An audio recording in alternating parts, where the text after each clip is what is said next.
इसी दुनिया में है।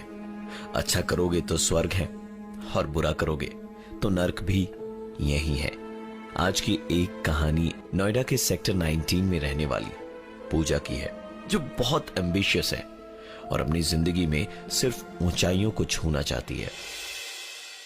ऑफिस का काम खत्म करने के बाद पूजा को पुलिस स्टेशन जाना था, एक पुलिस केस के चक्कर में स्टेटमेंट देने, जिसे निपटाकर थकी हारी देर रात वो घर पहुंची। घर में घुसते के साथ ही उसने टॉवल निकाला और सीधा नहाने चली गई। शायद आज का दिन ही उसका खराब था। नहाते नहाते ही पानी चला गया। इरिटेट होकर पूजा बाहर निकली और नाइट सूट पहनकर अपने कमरे में सोफे पर बैठकर टीवी देखने लगी। दिन भर की थकी होने के कारण पूजा की आंखें नींद से बंद हो रही थी और उन्हीं आधी बंद आंखों से पूजा ने अपना ही कमरा टीवी पर साफ साफ देखा।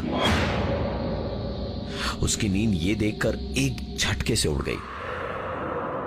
पूजा थकी हुई थी, इसलिए वो इस घटना को अपना वहम मान ही रही थी कि तभी उसने टीवी पर दोबारा अपना कमरा देखा और साथ ही देखा कि जिस सोफे पर बैठकर वो टीवी देख रही है, वहां ठीक उसके पीछे खड़े होकर कोई उसके बालों में हाथ फेरा रहा है। हिम्मत तो नहीं थी, पर पूजा ने तुरंत पलट कर देखा। उसे वहां ऐसा कोई नहीं दिखाई दिया जैसा उसने अभी अभी अपनी टीवी पर देखा था। एक तो दिल्ली एनसीआर की सर्दी, ऊपर से माहौल की खामोशी पूजा को डराने के लिए इतना काफी था कि उसके ऊपर से पूजा उस फ्लैट में वहां अकेले रहती थी। उसने बड़ी मुश्किल से इन सारी बातों को दिमाग से निकाला और सोने के लिए लेटी ही थी कि बाथरूम से एक आवाज आई। पूजा ने जाकर देखा तो पानी वापस आ गया था। उसने टैप बंद किया और सोई ही थी कि एक आवाज से उसकी नींद टूटी। पूजा। उसने उठकर पहले अपने कमरे की लाइट, फिर डाइनिंग हॉल, बाथरूम और किचन की लाइट ऑन करी। पूरे घर में उसे कहीं पर भी कोई नहीं दिखा, लेकिन इस बार पूजा की हिम्मत जवाब दे गई थी। उसने तुरंत अपनी पड़ोसी नेहा का दरवाजा खटखटाया और उससे रिक्वेस्ट करी कि आज की रात वो अगर उसके साथ उसके फ्लैट में सो जाए। पूजा के घर में घुसकर पूजा और नेहा ने काफी देर तक बातचीत करी और उसके बाद सोने चले गए। रात आराम से कटी, बिना किसी दिक्कत के। अगले ही दिन पूजा ऑफिस से जल्दी वापस घर आई, क्योंकि उसका बॉयफ्रेंड यानी कि उसका बॉस उसके घर डिनर पे आने वाला था। पूजा ने जल्दी जल्दी डिनर तैयार किया और डिनर टेबल सजाकर नहाने चली गई। बाथरूम के अंदर से उसने एक जोर की आवाज सुनी। उसने शावर बंद किया और बाथरूम का दरवाजा खोला तो बाहर सारी चीजें वैसी ही थी जैसा उसने छोड़ा था। उसने बाथरूम का दरवाजा बंद कर शावर ऑन ही किया था कि तभी यह आवाज सुनकर दोबारा जब वो बाथरूम से बाहर निकली तो देखा इस बार कुछ प्लेट्स टूटी पड़ी थी। शायद घर में कोई बिल्ली घुसी और ये उसका काम हो, इसलिए इस पर ज्यादा दिमाग ना लगाते हुए उसने वो सारी प्लेट्स उठाकर डस्टबिन में डाली और उसके बाद वापस डिनर टेबल को नई प्लेट से सजा दिया। थोड़ी ही देर में सामने देखा तो प्रियम खड़ा था, यानी उसका बॉयफ्रेंड, या यूं कहिए कि उसका बॉस। पूजा ने दरवाजा खोला और प्रियम का एक वार्म वेलकम किया, क्योंकि पूजा के घर में प्रियम पहली बार ही आया था। दोनों ने काफी देर तक काम, प्यार, मोहब्बत और करियर की बातें डिस्कस करी और उसके बाद डिनर टेबल पर बैठे। खाना बस प्लेट में परोसा ही था कि पूजा के घर की डोरबेल बजी।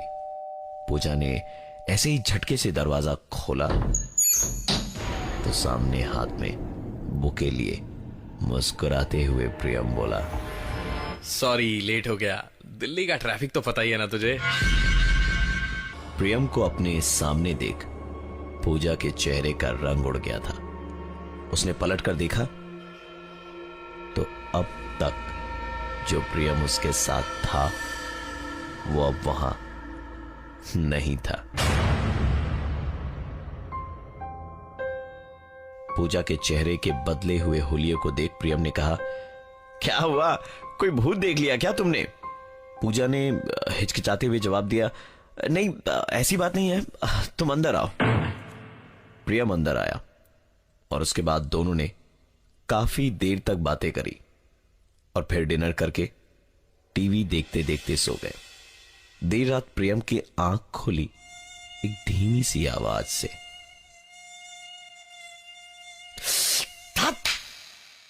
प्रियम की आंखों से नींद गायब हो चुकी थी इस मच्छर के कारण जो पिछले आधी घंटे से उसे परेशान कर रहा था।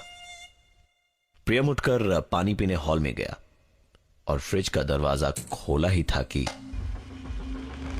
हॉल का पंखा अपने आप शुरू हो गया। प्रियम ने नजर उठाई तो देखा पंखा तो चालू ही नहीं है। प्रियम ने सोचा कि उसने जो सुना गलत सुना, इसलिए वो फ्रिज से पानी की बोतल निकालने के लिए जैसे ही झुका कि तुरंत